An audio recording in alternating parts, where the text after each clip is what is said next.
po natin ang Bakit po? Ha? Dahil nalilimitahan po yung mga competitors natin. It's limited by law. Bakit po natin luluwagan? What is your logic behind that? Logic Kasi being... I cannot concur with your statement as a lawmaker. Because yung iba po, binibigyan lang po ng permit to carry with 500 rounds. Nanalo na nga sila with that eh. Yes, sir. Why do you have to loosen the law? For you to win again? Or to maintain. Maintain lang po natin. Okay. Siguro yan. That's why I do not Ilagay lang agree po with your natin. point, Mr. Reyes. Ito na nga, Efren Reyes Jr. at Akop nagkasagutan. Reyes di nagpatinag. Pero bago ang lahat, maaari kayong mag-subscribe para maging updated sa mga issue at bagong mga balita. Hindi nga nagustuhan ni Akop ang tugon ni Reyes sa Kongreso kaya naman umalma ito.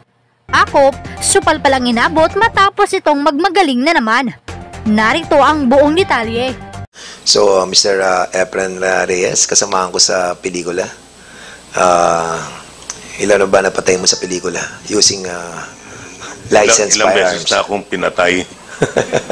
Good morning, Mr. Chairman and Your Honor. You are now recognized, Mr. Efren Reyes Jr. Go ahead. Thank you po. As a representative of Philippine Shooters and Match Officers Confederation headed by former TESDA Secretary Suharto Mangudadatu, former congressman too, I'm being the Vice President External of PSMOC.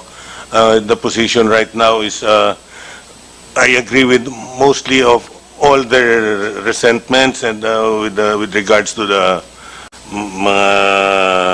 mga bills na they're trying to pass, and the position right now for PSMOC is the shooters. Ever since the enactment of the RA 10591, we have been what you call this disenfranchised. Nawala na po ang karapatan ng mga shooters with regards to permit to transport. Before, we were enjoying permit to transport na mga 6 months, even yung iba nga, mga binibigyan pa ng 1 year na permit to transport to all firing ranges in the Philippines, including practices and competitions. Ngayon, we are merely limited to 5 days for every competition. Wala pang, kung magpa-practice ka, kailangan pang kumuha ng permit to transport ulit. Masyadong nalilimitahan yung galaw ng mga shooters natin, where in fact our shooters also represent the Philippines in world competitions. By limiting our practices and competitions, nahihirapan tayo sumali. But in fact, lately we have been champions in world shoot. Mr. Topacio, saan yun? 1, 2, 3, sila ang tatlong pan-Pilipinas lahat ang nanalo. Australasia ba? We are one of the best shooters in the world. If we restrict our shooters, baka bumaba tayo sa standing natin.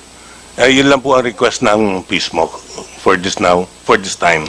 Mr. Reyes, I would like to disagree with you. Wala pa naman itong mga batas na ito nung nanalo ng 1, 2, 3, di po ba? Wala pa naman eh. It's the present law kung bakit nanalo yung ating mga competitors na sinasabi mo. Why would you say na hindi naman nanalo kung ipapasa natin itong mga bills na ito? What is your basis? Nalilimitahan po yung ibang mga shooters natin. Hindi na natin. nalilimitahan nun. Nanalo na nga sila eh. Ikaw na mismo ang nagsabi eh. Opo. Yung iba po, meron kang So, ibig mo sabihin, kailangan natin luwagan. Luwagan lang po natin ang Bakit po? Ha? Dahil nalilimitahan po yung mga competitors natin. It's limited by law. Bakit po natin luluwagan? What is your logic behind that? Logic Kasi being... I cannot concur with your statement as a lawmaker. Because yung iba po, binibigyan lang po ng permit to carry with 500 rounds. Nanalo na nga sila with that eh. Yes, sir. Why do you have to loosen the law? For you to win again? Or to maintain. Maintain lang po Yan. natin. Siguro yan. Ganun. That's why I do not Ilagay lang agree po with your natin. point, Mr. Reyes. Kasi nga po, yung mga nakaraang mga chief PNP po, I'm not mentioning na, napunta po sa chief PNP ang pagbibigay ng permit to carry sa mga sport shooters wherein we do not carry, we merely transport the firearms. Hindi. Ang point ko, Mr. Reyes, with the Opo. present law, nanalo na kayo ng 1, 2, 3. Yun ang sabi mo eh. Opo. Oh, tapos ngayon, luluwagan para magkaroon kayo ng 5,000 na ammunition for one. Kasi limited to 500 according to the law. The 500 is for the transport of the firearm, of the ammunition to the range. Yes. Yung 5,000, That is not enough. the 500, usually po, 500 is kuminsan kinukulang pa ang shooter sa firing range for a competition. Yung PNP, do you agree with that? That 500 is not enough for practice? For one practice session?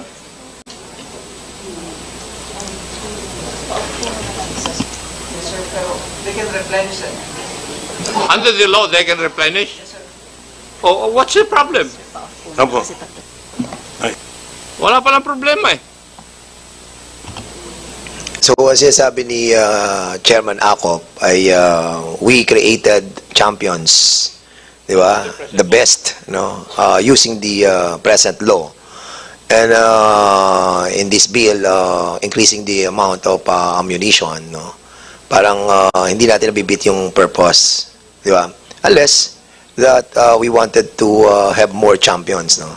In different categories. So probably that's the best answer. Yes, Mr. Chairman, we will just submit our position paper later. Alright.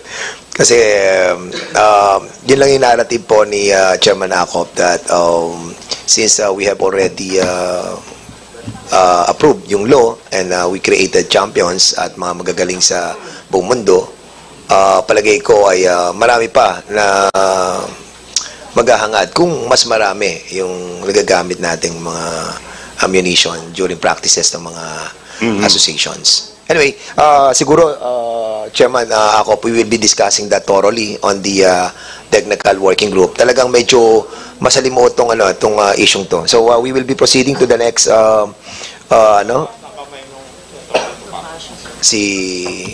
Mr. Topacio, are you raising your hand? Yes. Okay, go ahead, please. Mr. Chair, to answer the question lang of the good Congressman Acop, I think si Mr.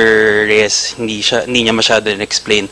A lot of these shooters during the gun ban and most of the time when they practice, a lot of them are in the US because in the US, they don't restrict ammunition. If you talk to any shooter here in the Philippines, especially those who compete abroad, I mean, my brother is part of the national team for shotgun, and he can only bring a certain amount of rounds during practice rounds.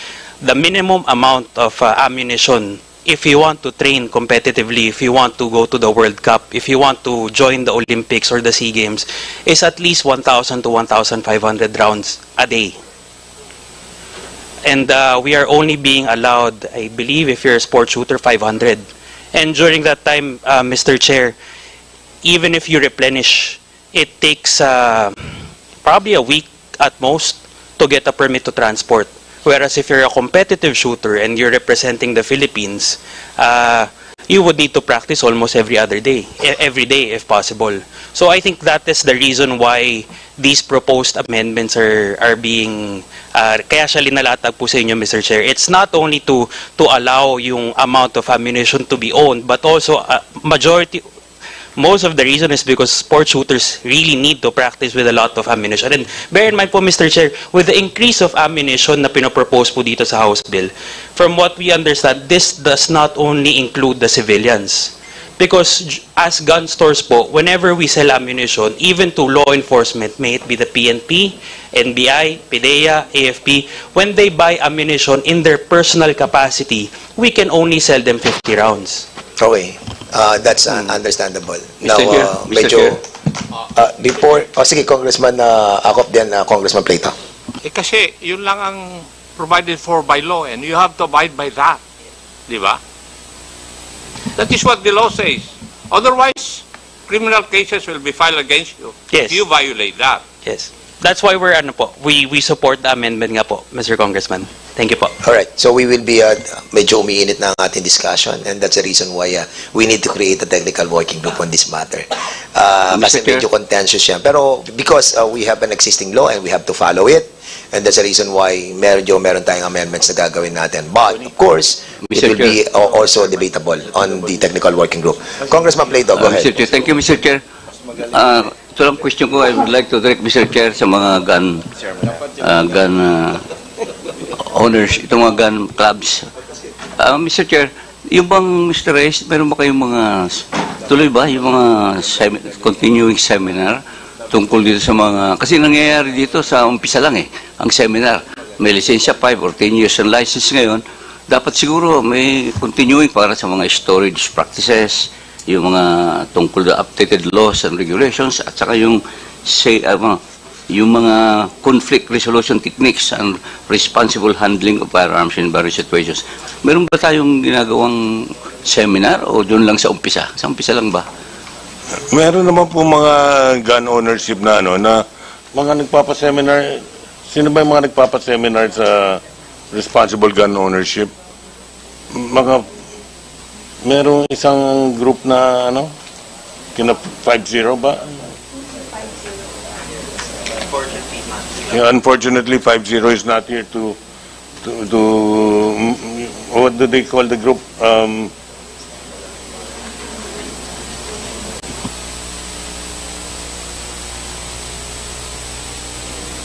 Mr. Chair, may I?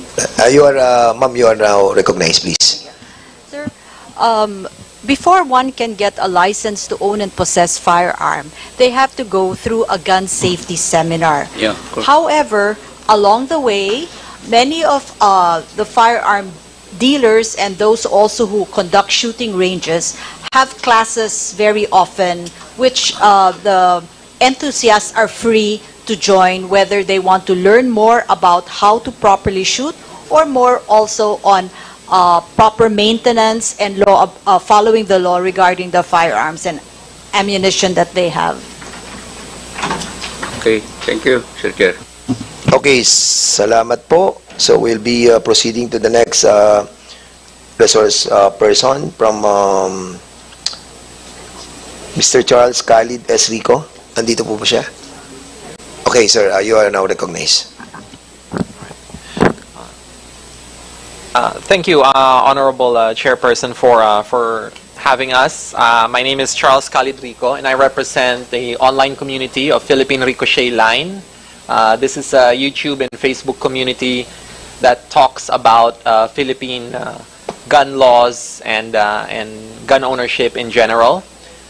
This is a 12,600 strong community, and we also are allied with Jose Rizal Adventures. This is an online community that has over 56,000 subscribers in YouTube.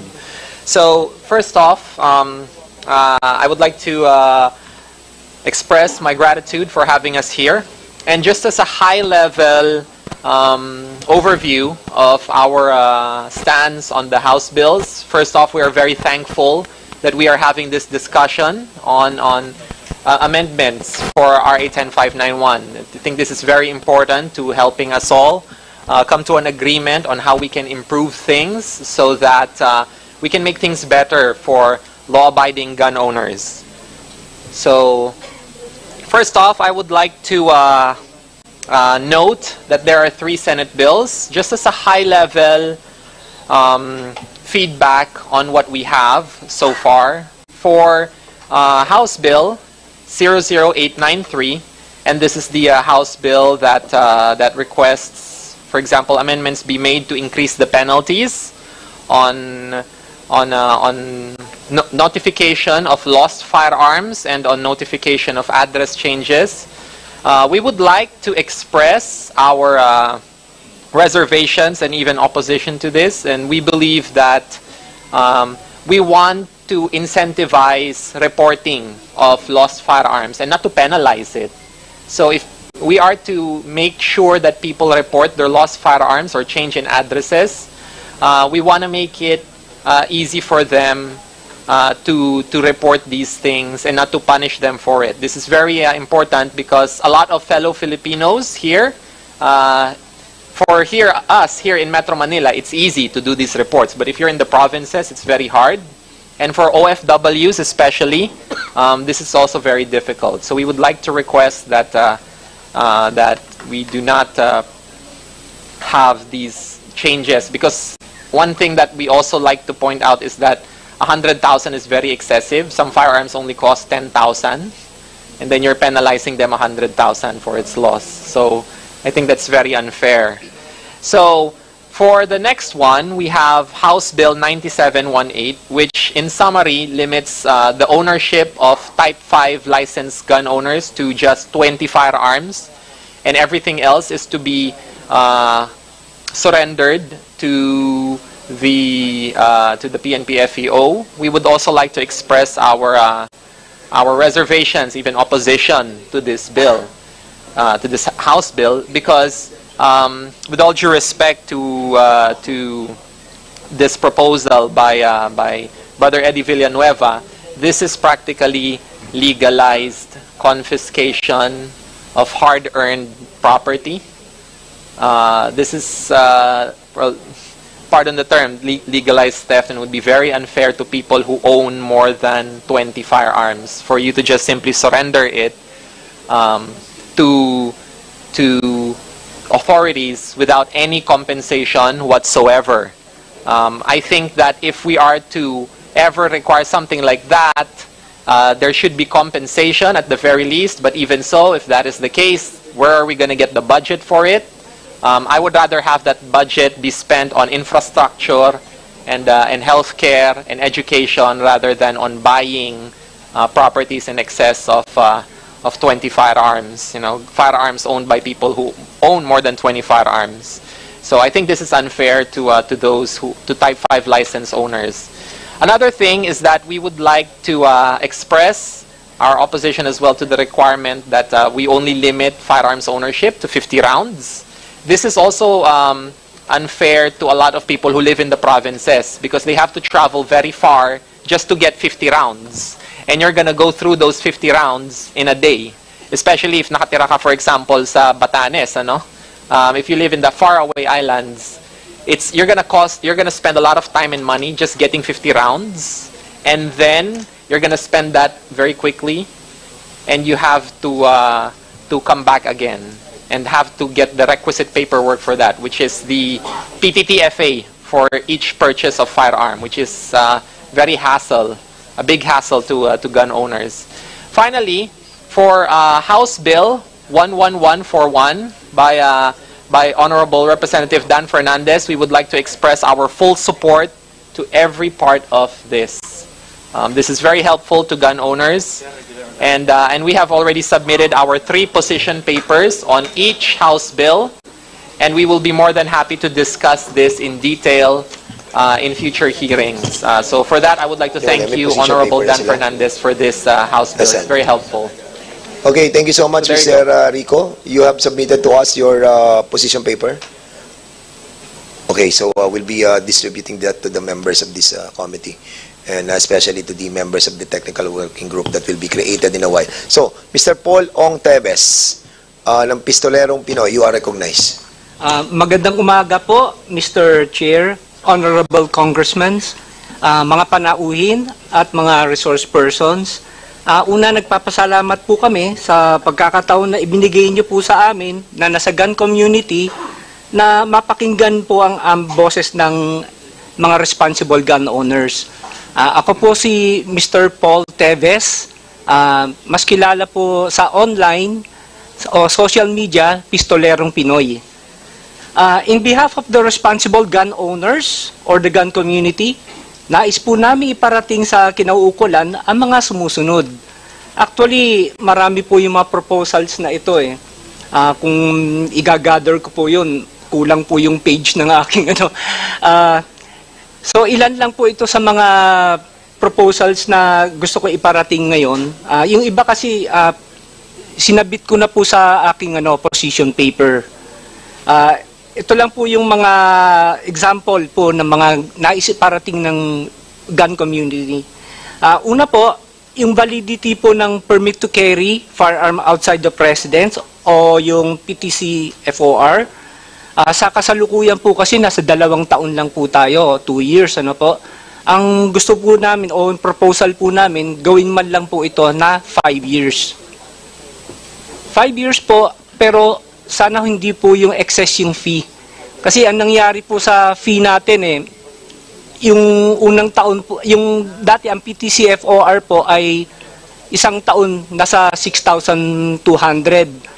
Nung ginawa pong 2 taon, na double the price po yun. So ang gusto po sana ng gun community, parang sa LTO license po, no, na-extend po siya ng 10 taon, pero yung fee, ganun pa rin po. Sana po mapagbigyan po kami. Number 2 po, yung streamlining po ng requirements para sa pagkuha po ng PTC FOR. Kasi sa pagkuha po ng PTC FOR, kailangan pa po natin ng threat assessment. At sa threat assessment po kasi, selective lang po yung mga exempted sa threat assessment sa pagkuha ng PTC FOR. Sa tingin po ng gun community, lahat naman po tayo ay may threat. Hindi lang po sa bahay. Paglabas po natin, hindi po natin alam kung ano po yung pwede mangyari sa atin. Pwede po tayong maging biktima ng crime o mga, alam niyo na po, mga masasamang loob. Sana po, prayers po namin, tanggalin na lang po sana yung threat assessment.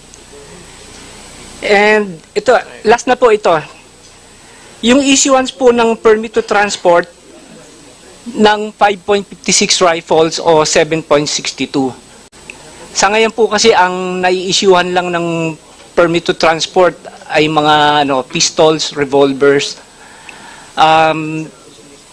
Sana po mapagbigyan po tayo. Bakit po kailangan natin yung permit to transport ng mga rifles? Kasi po, para po makapag-practice po kami sa range.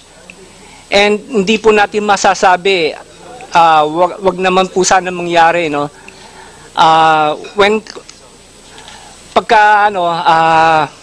Magkagulo po rito, kami pong mga legal gun owners ay pwede pong maging force multipliers. Kaya po, paano po kami magiging force multipliers kung yung mga rifles po namin ay nakatambay lang po sa bahay o nagiging paperweight lang po, nakadisplay lang po nasa gun cabinet. Sana po mga sir, bigyan po ninyo kaming ng pagkakataon na mailabas po namin ang aming mga rifles upang makapag-practice po kami. Huwag po kayo mag-alala, kami pong mga responsible gun owners ay dumaan po sa mga requirements po ninyo, neuropsych, drug test. Sumunod po kami sa lahat ng mga requirements, patakaran po ng kinauukulan upang makakuha po kami ng LTAP. Sana po it's about time na pagkatiwalaan niyo naman po ang mga responsible gun owners. Huwag niyo po kami pagdudahan o hindi po kami yung kalaban. Sabi nga po nila Ma'am Gina, pare-pareho po tayong galit sa mga loose firearm. Sila po yung nagkokos ng crime, hindi po kami. Mr. At Chair. kung meron man po na meron po man mga responsible gun owners na gumawa ng crime, I think it's about less than 0.1% lang po yun, ayon po sa statistics. Muli po, nagpapasalamat po kami, mga legal gun owners na sa gun community, sa pagkakataon na binigay po niyo sa amin. Mr. Chair. Okay, Congressman, are you done with your, are you done, Apo. Sige, Congressman Busita, please. Mr. Chair, gusto ko lang i-clarify kay Mr. Ong Tebes. Ano po ang basis ninyo para sabihin ninyo lahat tayo may threat? Kung nababalitaan naman po natin sa mga balita, sa mga newspapers, sa mga TV, may mga naho-hold up po, yung mga ganun, nabibiktima po ng crime. So, Mr. Chair, is Mr. Ong saying na even ordinary employee dito may threat? Ganun po ba? Gusto ko lang malinawan po. Kasi medyo nakakatakot yung ano nyo po para sa mga ordinary individuals na lahat pala may threat. Yeah, what I'm saying is meron po tayong potential na maging victim po ng mga crime, mga street crimes po. So, insisting po kayo na lahat may threat? Lahat? Ibig sabihin pong lahat, 100% ng Pilipino may threat? Yun po ba ang gusto niyo sabihin, Mr. Tevez? Pwede po yun. Opo. Hindi po yung pwede. Ang gusto ko pong i-clarify sa'yo, pag sinabi po ninyong lahat, 100%, kahit yung mga bata na inosente. Ay, hindi naman po. Hindi naman po. So, I stand corrected po, Your Honor. paki-correct po ninyo kasi hindi po tama yon na parang sobrang gulo na sa Pilipinas. Ay, hindi naman po. Hindi po yung ibig kong sabihin, Your Honor. Pwede po ba, Mr. Chair, na ma-strike out yung kanya statement Yes na po, lahat opo. may threat? Right, so there's a motion to strike out that Thank you po, that Congressman portion of your Busita. Thank you po. position. Mr. Chair, Yes, Congressman Ako, please. point of order. I think the resource person is willing to withdraw from his former statement. So there's no need for us to come up with a motion to strike out the statement. Opo, opo. of the I stand gentleman. corrected po. Sorry po. Okay, so we'll be striking that out. The COMSEC is hereby directed to strike that portion of his statement. Are you satisfied, Congressman Busita? Please. Yes, thank you, Mr. Kinorek ko lang, Mr. Chair, kasi Opo. yung ating pong mga kababayan, medyo naalarma pagka may mga information na hindi naman tama. Ang dami na nga fake news, dadagdagan pa natin. Maraming salamat po, Mr. I Chair. agree with that. We have to be careful with our statement. No? Sorry po, Your Honor. Yeah, no, we understand. But especially now that yung social media ay napaka-bumilis pumikap ng mga statements that are being delivered on every committee on the House of Representatives. So let us be careful. All right. So we'll be proceeding to the next resource person, yung advocate for